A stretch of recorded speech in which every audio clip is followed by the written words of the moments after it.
Welcome to the Optimalist podcast, where we examine just what it takes to ensure humans flourish in the age of AI. I'm Sarah, your host through this exploration of mindfulness, attention, focus, and motivation, all elements of human flourishing. So how do we cultivate them? This week, we are taking a short break from regular episodes to celebrate where we've been so far since we launched the podcast back in April. We're also celebrating the renaming and rebranding of the product that inspires all of this work. So as of this Monday, Focusable is now known as Engageable. We decided to make this big change because we thought a lot about the core and heart of our mission and what we want to help people do on their own, both in a school setting and at work and at home. And what that comes down to is engageability. Focus is only a part of that. Attention is a huge part of it. But how well do you engage with the world around you, the life in front of you? What's keeping you from better attention in work, school, or home? And, as an extension, better participation in those things.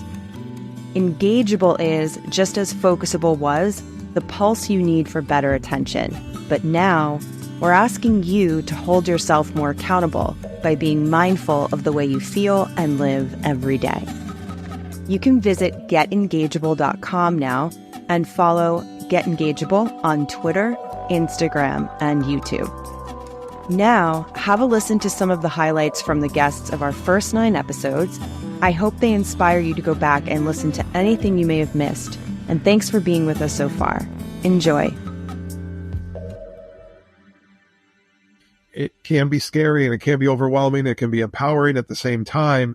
And I think it's too early to make decisions about this is how you navigate AI in education. To me, this is the time for what kind of questions do we want to ask in our department or with our leadership teams in a district or with teachers in a PLC. Like, it's not about answers right now at all. I think it would be premature to jump to answers and even claim that we have them. But then I'd like to balance that with students who genuinely really struggle on tasks that are put in front of them in a classroom. And the task that's been designed has nothing to do with what's being assessed. And then I think in that instance, why are we not allowing students to use tools to remove barriers to task completion that's getting in the way of them showing what they understand? We didn't equip teachers with how to help kids focus. We didn't help students with how to stay focused in this constant world of inundated with distraction and temptation to open the tab and play the game or watch the video. Or it's probably going to become more important to be able to know how to walk away from those distractions or how to work within those distractions more than ever. I'm like, okay, I got to get out in the fresh air, feel the sun on my face before I pass out. And I just started walking and breathing. And I realized, okay, this is not life or death. Yes, there's something that needs to be worked on. Yes, it needs to be fixed. What can we do? So I call him back and we work through it. And, we make a plan. And his boss is so incredibly kind. He got on the phone with me and said, hey, how can we work together? This takes a village. I want to be in your village. And goodness gracious, I'm thankful for people like that understand, neurodiverse human beings and, are willing to, we're all neurodiverse, to be honest, but to be willing to, work together. And that's what we're trying to do. We're all just trying to work together. And I think, okay, that was as cruddy as that was when that happened to me that day. That was a win, right? That was not a big, huge goal that I constructed for myself. Wasn't there? I did not have any massive action plan to accomplish, but it was to be able to, okay, this is a win because I was able to stop and pause and refocus and recenter and remanage how I was going to treat this. Right. Go, start each day thinking, hey, I'm going to find that $5 bill in the back pocket of my jeans today, that I didn't know was there.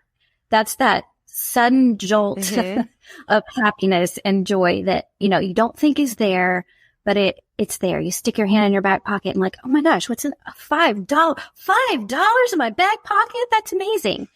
You know, so like just approach each day. Like there's something that you're going to find. There's something good. Look for that good in the daily grind. I mean, so many of us just wake up and go, oh, great. It's Monday, you know? But yeah, who wants to live like that? You don't like, I know. And I think for self-care and to nurture yourself, it's like, you just kind of have to, it's a choice, right? I mean, you have to intentionally make a choice to laugh at yourself, share an accomplishment that maybe with a colleague or a friend or your family, and just uncovering those little hidden gems of wins that make that positive impact on your mental health.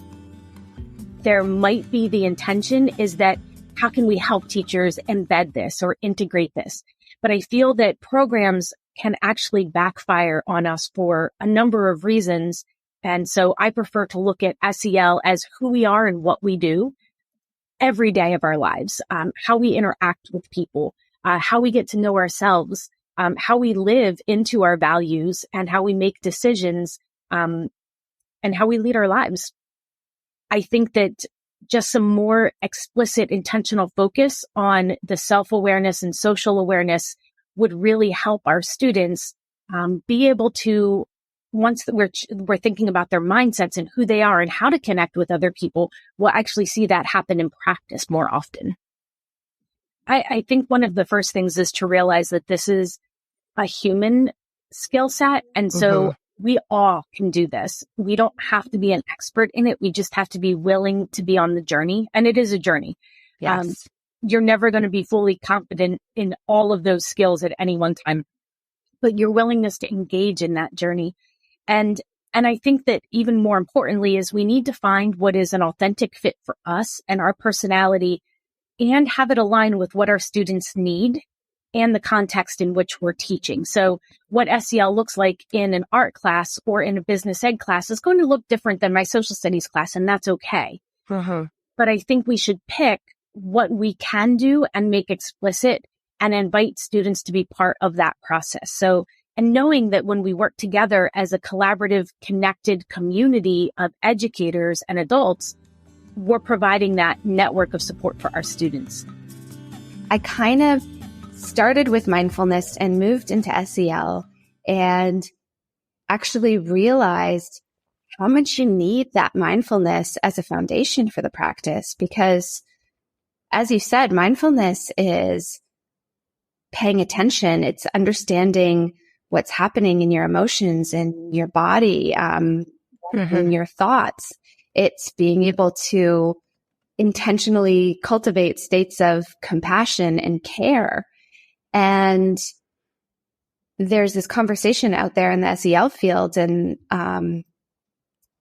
like I said, this worry that we're kind of just slapping it on as a Band-Aid, or we're, doing this one size fits all approach and potentially actually incurring harm if we're not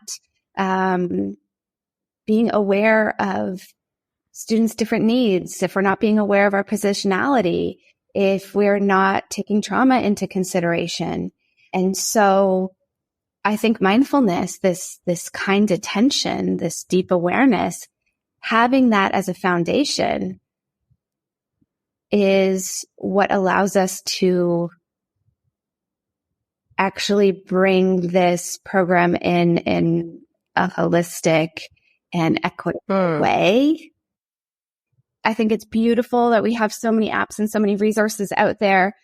And if you just start by opening up a guided meditation and you don't have any kind of pre-awareness of what it might look like and it might feel like, you're going to get disappointed and disgruntled. And I can tell you that I've been meditating every day-ish for, almost 10 years. And I've gotten to, what you might call a happy place, or a, nice Zen place, like a handful of times. Like I am a type A, constantly moving, planning, incredibly overthinking person. And that's what pops up every time I sit down and meditate. And what this practice is, it's not about clearing your mind, but it's just about recognizing what's there and being able to be more discerning and say, okay, this thought is popping up. Do I want to follow it? Do I have to believe it? Do I want to create that story and go down that path? Or do I just want to kind of let it go and wait for the next thought to inevitably pop up? When I'm in the middle of my busy classroom and I didn't get enough sleep last night, and, there's 5 students calling my name at the same time, I start to be able to, instead of lose it and yell at them, I start to be able to notice, okay, there's heat rising in my body and I've got this clenching feeling and I'm noticing frustration arising. What can I do in the moment? Right. And so this practice, this habit formation of being able to sit quietly, or I'm going to say, if it doesn't get said often enough, some of us can sit quietly. I've met a lot of people who, for whatever reason, either at the beginning or just, all the time, it's not for them. You're just too wiggly. You just have to move around. So, why not just doing some mindful walking, gently pacing? My partner feels the most mindful when he's running. And, and he incorporates with exercise. It's different. But if you are really, first off, having the intention to pay attention and just following that practice of every time your attention wanders, because it's going to hundreds of times, just bringing it back to whatever it is you're initially paying attention to, whether it's, the breath or a body sensation, or if you're walking or moving, the feeling of your feet on the ground. It's just that bringing back. And every time you're doing that, you are literally creating neural pathways in your brain. It's amazing. And then, as you said before, the beautiful thing is you take that skill and you bring it into life. And I guarantee you will notice changes. Because it's always in our back pocket, we allow things to hijack us emotionally in a way that normally might not happen if we didn't have access to that type of tech in such a quick response time so frequently and so consistently. Right. So here's what I mean by that. And this will tie into what you mentioned earlier about self-reg in adults. A lot of the work that I do with educators is exactly that. Getting the adult in the room to understand that they are the game changer in front of their kids. And how they respond and reply is incrementally vital to the tone, the culture that they create inside the classroom. So I will say to staff all the time, what are your boundaries for tech with your spouse? Just as a really legit example, or with your kids, your own kids. So, a classroom teacher is a parent. Let's say she has a 12-year-old child, and does the child have free will to text and expect a response during mom's instructional day? Right. Particularly if the morning routine was bumpy and they had a bit of a blow up before school and it's now carrying over, 150% for sure that exchange is causing mom, the teacher, who's now flipped her role from being a parent to an educator, that is absolutely having an impact versus how she's working with her own students at that time. There is so much value in 10 minutes of rest throughout your workday away from your students. And if it means you've got to get a little bit better at planning your lunch from the night before so you can have that clarity and have that ability to reset your nervous system, because that's really what we're talking about here. Yes, it is. When we were living in a time where all of this tech wasn't so accessible, you know, we did a pretty good job when you had to read something from a book. Yes. As opposed to read something from a screen. You know, pencil and paper, it to me holds so much value in a tool for self-reg. So having to be slow, having to go through the fine motor skill of writing. Yes. Which I love. And yeah, I do too. Like, and some of the people I've worked with used to give me such a hard time because I would use a pencil and paper calendar. And that to me was a guardrail in some cases. I mean, I don't always use pencil and paper. For this particular application, it was the right thing to do, but it forces you to say, hey, do I really need to put that in there? Yes, it does do that. I use a paper planner in the same way. Exactly what I mean. And I do live by my Google Calendar, but that really is just a list of events.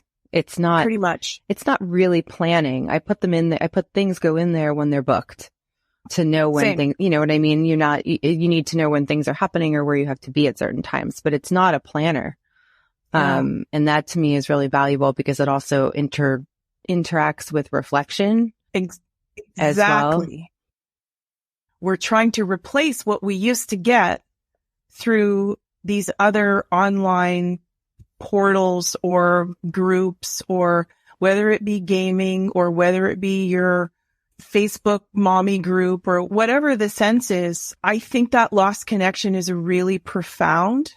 It means we've lost connection to the people. So, you know, as a human, that exchange of conversation and interaction through gesturing and all of those human connectivity things we need, we're getting less and less of. And I think also, I think people are so filled with worry right now too, because of the state of the future, the economy. Mm-hmm. There's a lot of things to be worried about.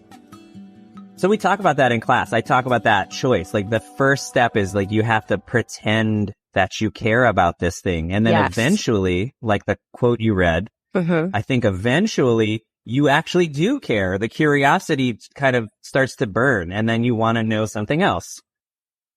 And you're exactly right. And I think that's a really big part of the way I try to process the world and what I try to convince my students to do as well. So maybe we're curious and we seek that input and we consume things to feed that curiosity. But then at some point we need to stop and then just process all of that, right? And with no other, for me at least, no real agenda except to process it. So I'll just sit down and write with no real end in mind, because that's one way that I figure out what do I think about any of this stuff that I just, otherwise it just disappears into the ether of my mind if I don't have that moment, right? Mm-hmm. So for me, reflective writing is a really important part of this, learning this thing I was talking about curiosity earlier. So in my class, that's a regular part of what we do. We have to stop and just write, because it's part of thinking. Otherwise we're just like you said, I'm not creating anything. I'm not going anywhere. At the beginning of the school year, one thing I do to help with this kind of connectedness with each other is I randomly just put the kids into groups of 5 at the very first day of school. And I tell them, you didn't choose these groups. You wouldn't have chosen them. Your job is to figure out how to work together. And they often don't like it. It's difficult. But, but by the end of the year, they're repeatedly telling me that those are now some of their most interesting friends. We've realized that we all disagree or see things differently, but it makes for such vibrant and interesting conversations when we're talking about XYZ. So throughout the year, they've built a connection with each other, with these different people that on campus, they typically would have just walked past. a lot of times the school system and life in general has kind of brainwashed people to think it's the end product that's valuable, the grade, the letter grade, the score, which is completely erroneous, right? There's no learning in the letter grade, in the GPA, that there's no learning there. And John Darnielle from the Mountain Goats has a colorful way of talking about it. He says that the end product is a carcass. Yes. All the work leading up to it is where the learning was. Things like social media and the internet, as I think about quite a bit, a lot of these experiences are tailored just to drain our attention and keep us scrolling. And it's almost like this idea that everything is super important, which makes nothing super important. And I think about the social lives of my students in their classes, and constantly there are new updates and pictures and feeds being updated. And I'm sure that for many of them, there's this fear of sort of being left out and left behind if they're not always giving some attention to that. Also, the idea that if you don't like something in the first 5 seconds, don't just abandon it. You give it a little bit of time as well, because sometimes that first impression is one thing, and then over time, once it starts to resonate, then maybe that interest gets developed. And I mean, I think about things that I'm interested in, and a lot of them I was not interested in at first, but then over time, as I learned more, I developed a passion for it. It's not all just sort of like a lightning bolt all the time. If we are going to tell kids, you need to think about how much you're using your phone. You need to think about how much you're using social media. I think we need to bring the parents along, the caregivers along, to get them thinking about the same kind of things. Are they being intentional with their use of Instagram or Twitter or Facebook or whatever they're on? Are they watching YouTube videos one right after another? Do they understand how information is served up? Do they understand the algorithms? Do they understand? Because we can talk until we're blue in the face to students about how you really need to be cognizant of this and intentional with it. But if the student goes home and sees their parent doom scrolling on TikTok for 4 or 5, 6 hours a night, it kind of, I don't know, it's just not as effective. So I think parents are a really important component in this mix of how we get students to start using technology in a responsible way. To me, there's this circle where you have students and teachers and parents all working together.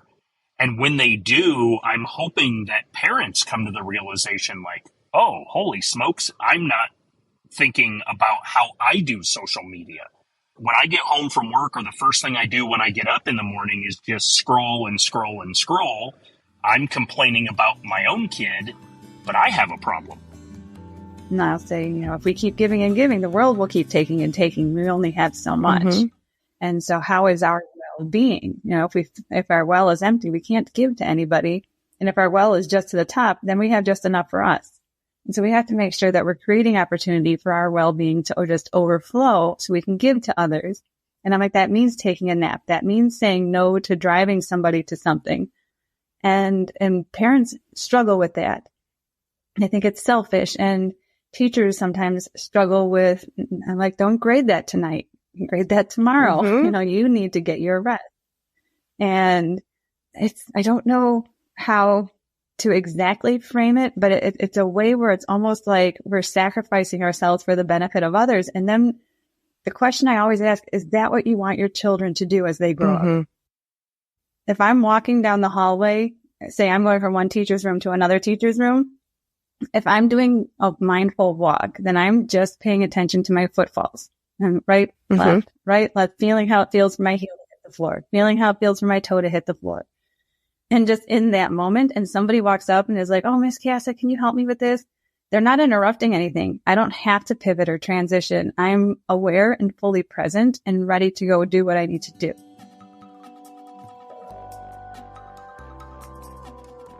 So if you were to, I guess, recommend or just kind of give people one last insight into the way you think, what is one method that you use to focus or to help yourself kind of train to focus that you think is working for you? So I've started adopting the breathing techniques in Focusable have reminded me to be more aware of my breathing. So I've tried to adopt breathing as a way to like slow myself down, because if I start getting wound up, then I find it hard to settle down and kind of focus on something. So I've been trying to do that. And the other ones, it's a 2-part one. I like because of the connection to music, and it's had a really important kind of role in my life, I like forcing myself to play an album the entire way through without skipping or having a playlist. And there's certain albums that I can work the entire way through. And I know if I can do, it's 45 minutes or 55 minutes of work straight through on whatever I'm working on. And then certain albums have like a nice pace and a flow and like an up and down. There's really good storytelling going on in there. And it starts, you might be energetic in the beginning, then it slows down and gets a little more reflective, and it picks up at the end. So I love that. I always put on, Into the Wild. I love that soundtrack, and it's all Pearl Jam, but there's something about that album that helps me just kind of slow down and settle in and focus and work on things. Being able to take that time to practice paying attention, because it is a skill. It's something, our teachers all kind of yelled at us when we were kids, right? Pay attention. But now we're finally starting to realize that you need to practice it. So, having that daily habit does help me to pay more attention, in the moment when things are crazy. For me, it has been, I have practiced mindfulness regularly for the last few years, and now daily for the last, I'm going on day 340 or something like that. That has just taught me a tremendous number of things about myself. I can catch myself now. I think people have a misunderstanding of meditation or mindfulness. They think they're trying to clear their mind, and it's not. It's just recognizing when you lose focus and you lose attention. And I am so much better at that now. And so I think I'm calmer. I don't think I lose my patience as much anymore. So I've just made that a daily part of my routine. Oh my God, this is such a hard question. So a few things that I try to do for me. I have tried to set some really clear goals. So at this stage of my life, I kind of know what I want to do and what I don't want to do. So that helps. I think it's important to play as adults. In other words, what's your version of adult recess? Todd and I play a lot of golf. So for us, when we travel, it's usually built around some kind of a golf opportunity someplace. I'm ruthless with my time and with my calendar. I protect it like crazy. I mean, sleep, diet, the usual, some pretty clear boundaries. I also am a person who's quite happy to be on my own. I have a great group of girlfriends who are, we've been friends for 40 years and lots of colleagues who are friends. But I also just sometimes better attention comes from sometimes just being in solitude. So that's maybe what I'd kind of say. My favorite is just living as mindfully as possible, staying as present as possible. And that makes me as available as possible. So if I'm, like I talked about earlier, if I'm walking down the hallway, I'm trying to keep just right, left as my feet hit the floor. So that way, when someone comes up and needs me, I'm able to help, which is my favorite thing to do, is help others. All right. I'm going to go back to just seeing the victories. those victories are there. Those small wins are there. If we lose sight of the wins, our goals, I think it could prevent the results from happening the way that we're meant to see them. So just being more open to, not being so stuck, not being so focused on the obstacles, but looking more at the wins and the victories. So one thing that I do is, whether it's a reminder on my phone or even having an object to remind me, or using a different app, reminding yourself to be present throughout your day and just taking that time to just look at your surroundings, think about your environment, take in what's around you, and also to be gentle with yourself when you do that, and to not be judgmental if you are having trouble focusing as well. I think those two things really go hand in hand, because and in the past, I've done this where I'm in a situation where I am really, really having trouble being present, and I end up trying to be present, but then I just end up getting frustrated and it makes everything worse. And just giving yourself that gentle reminder, it can really make a big difference, especially if it's done consistently, and making it into a practice. And then it can just, for me, it's helped me be present a lot throughout the day. I like, as I think I alluded to earlier, I like to go somewhere where I can't accidentally spend my attention on other things. So like being in the water forces me to be completely present and in just that. And all I can do is pay attention to the feeling of the water and the rise and fall of the swell and the feel of the wind and what the shore looks like. And I know we all can't do that, but if there's a way to slice away those other things that might steal our attention, that's what works for me, to force myself into that. And it's not much of a force because I love being in the water anyway. Oh, in our conversations that this is still something I work on, but there are two things that I lately that have been helping me. One is that I don't hop from project to project. As soon as I start to find myself like going to something else, I'll come back and I'm like, just finish this and close it.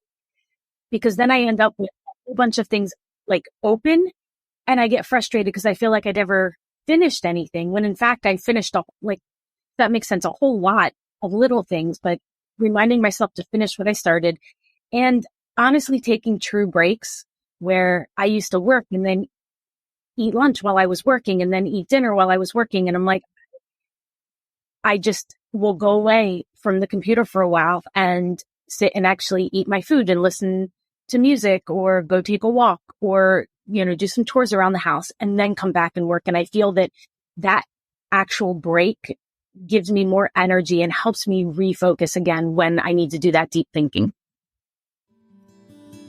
Hi, Sarah here again. Just reminding you that I'm always looking for your feedback. It's truly the best way to help us grow and keep getting better. Where can you leave this feedback? You can leave a comment on Substack, a review in Apple Podcasts, and you can reach me on Twitter at scandela9. You can listen and subscribe to the Optimalist podcast wherever you love listening to great podcasts. Seriously, anywhere.